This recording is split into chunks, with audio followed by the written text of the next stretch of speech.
Welcome po muli sa ating YouTube channel.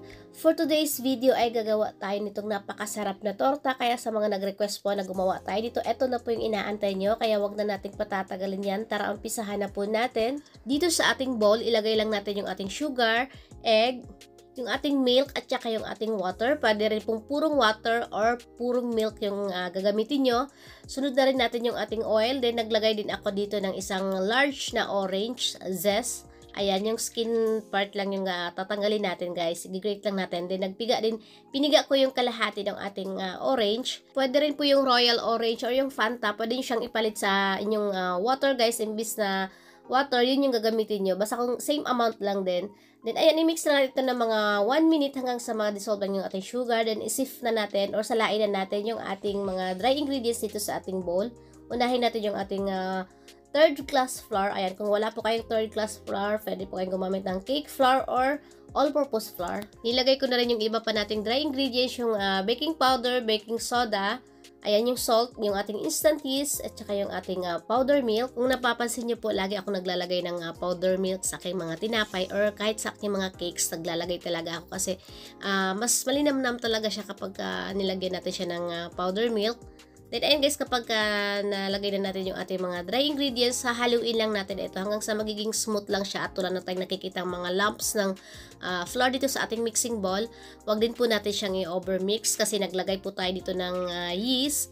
Ayan, baka may tendency po na magiging gummy yung texture niya. Kaya sakto lang dapat yung paghahalo natin. Then, naglagay pala ako ng konting-konti lang ng food coloring, color yellow para dagdag pangpakulay dito sa ating torta. Pero ito naman ay optional lang. Pwede naman kahit wala. Pero kung pangbenta nyo guys, dagdag pang-akit din yung magandang kulay ng ating torta.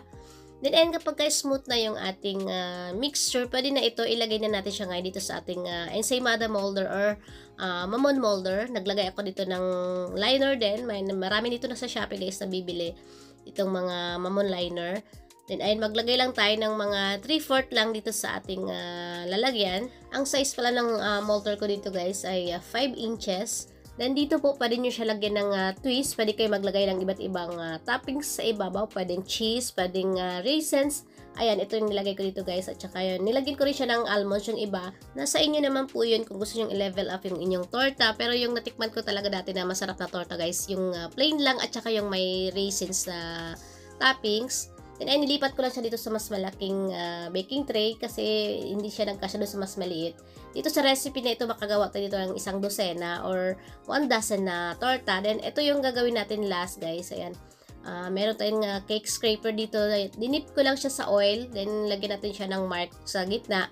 Kasi ito yung bubukas siya mamaya kapag i-bake natin siya. Yun yung mas magbibigay ng magandang shape ng ating torta. At kung gusto niyo naman siya yung alsang-asa o yung bukang-buka yung inyong torta, pwede niyo siyang i-rest muna ng 10 to 15 minutes bago niyo siya i-bake.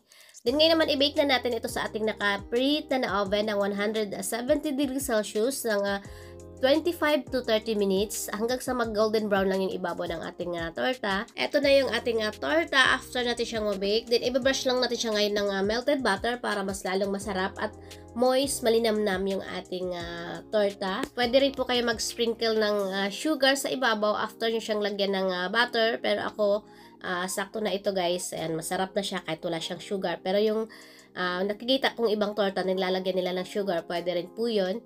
Then, lagay lang natin siya ngayon. Ito, transfer lang natin siya ngayon dito sa ating cooling rack para lumamig yung ating torta. Isa ito sa mga paborito kong tinapay kahit nung childhood ko pa. Kasi yung mama ko dati, ito yung lagi niyang pasalubong sa amin kapag umaalis siya. At saka yung ganitong klaseng tinapay, hindi po siya nasisira agad.